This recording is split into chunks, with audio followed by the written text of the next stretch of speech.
Free Body Problem, Season 1, Episode 1.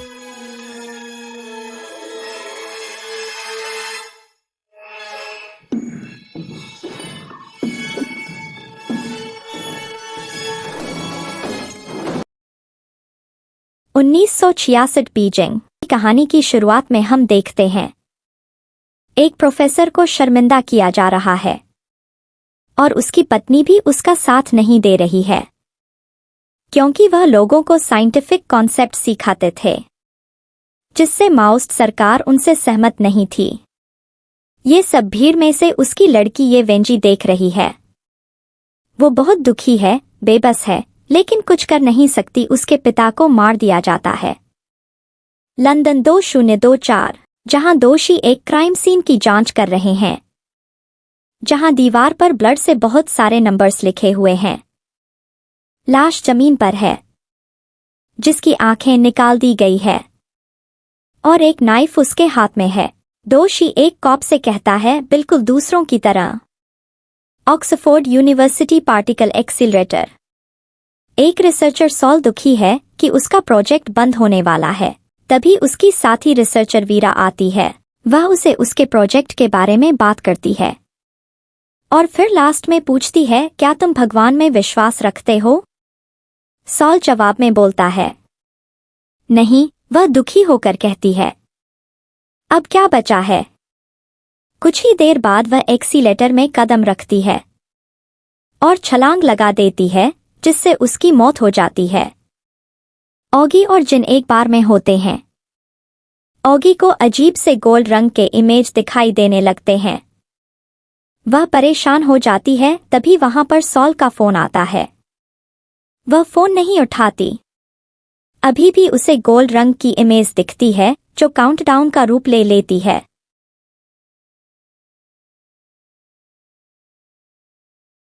सब लोग इकट्ठा होकर वीरा को अलविदा कहते हैं। वहां एक बूढ़ा आदमी आता है जिसे कोई नहीं पहचानता। सारे दोस्त रेस्टोरेंट में बैठकर एंजॉय कर रहे होते हैं। ऑगी को अभी भी काउंटडाउन दिखाई दे रहा है।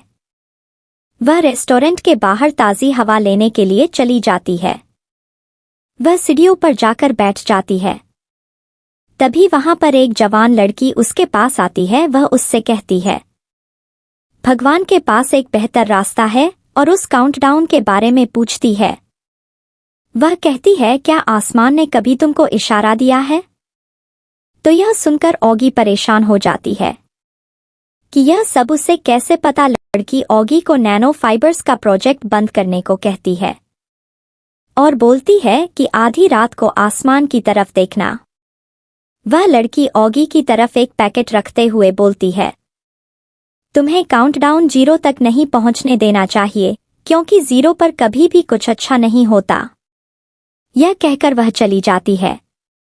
वेंजी को मंगोलिया के अंदर एक कंस्ट्रक्शन कॉर्प्स के वर्क कैंप ले जाया गया जहां पर उसे पेड़ को काटने में मदद करने को कहा गया। पास के पहाड़ पर एक सैटेलाइट डिश थी। कैंप में एक पत्रकार जिसका नाम मुलिन है, वेंजी को बताता है कि वहां अनोखी घटनाएं होती हैं। फिर धीरे से उससे पूछता है, क्या वह इंग्लिश पढ़ना जानती है? और वह उसे एक किताब देता है और कहता है, इसे संभल के रखना और सावधान रहना। वेंजी उस किताब को पढ़ने लगती है। कैंप के ऑफिसर को पता चल जाता है और वह वेंजी को पकड़ के जेल भेज देता है। जेल में एक औरत आती है जो वेंजी को डॉक्यूमेंट पर साइन करने को बोलती है। वेंजी मना कर देती है तो वह औरत उसके ऊपर ठंडे पानी से भरी बाल्टी डाल देती है। वेंजी को जेल से निकलकर पहाड़ के ऊपर, जो कि रेड कास्ट बेस के नाम से जाना जाता है, भेजा जाता है।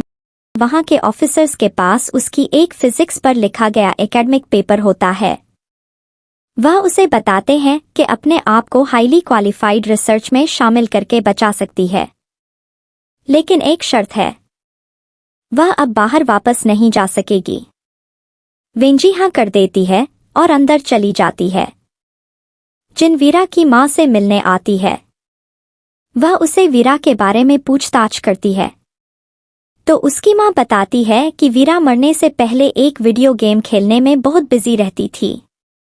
उसकी माँ जिन को एक चमकदार हेलमेट देती है। वेंजी के पास बेस पर किए जाने वाले कामों के बारे में बहुत सारे सवाल होते हैं, जैसे कि फ्रीक्वेंसी के ट्रांसमिशन से बर्ड्स कैसे मर जाते हैं। जिन हेलमेट को पहन लेती है और अचानक अपने आप को बिल्कुल अलग दुनिया में खड़ा पाती है। उसने अजीब से कपड़े पहने होते हैं। वहां अंधेरा होता है और पास में एक बड़ा सी प्राचीन बिल्डिंग होती है। तभी सूरज उगने लगता है। सूरज उसके बहुत पास है और तेज हवाएं चलने लगती है। वह पीछे हटती है। तभी उसका पैर एक इंसानी स्केलेटो पर पड़ता है। स्केलेटो आंखें खोलता है। वो डरकर हेलमेट उतार देती है। ऑगी सोल के साथ एक पार्क में जाती है, जहां पर वह आसमान की तरफ देखने के लिए सोल को कहती है। लास्ट में वह समझती है कि उनका असली मकसद एक कम्युनिकेशन प्रोजेक्ट है। आसमान में तारे झिलमिल करने लगते हैं। यह देखकर वह समझ नहीं पाते क्या हो रहा है, लेकिन सोल को समझ आ जाता है कि यह कम्युनिकेशन है, जो कि सिर्फ नंबर्स हैं। वही नंबर जो ऑगी को दिखाई दे रहे हैं। पास ही छत पर दाशी और वेड भी आसमान में देखते हैं। वेड कहता है कि यह कम्युनिकेशन जो हो रहा है, यही हमारा दुश्मन है। आखिर यह लोग किससे बात करना चाहते हैं?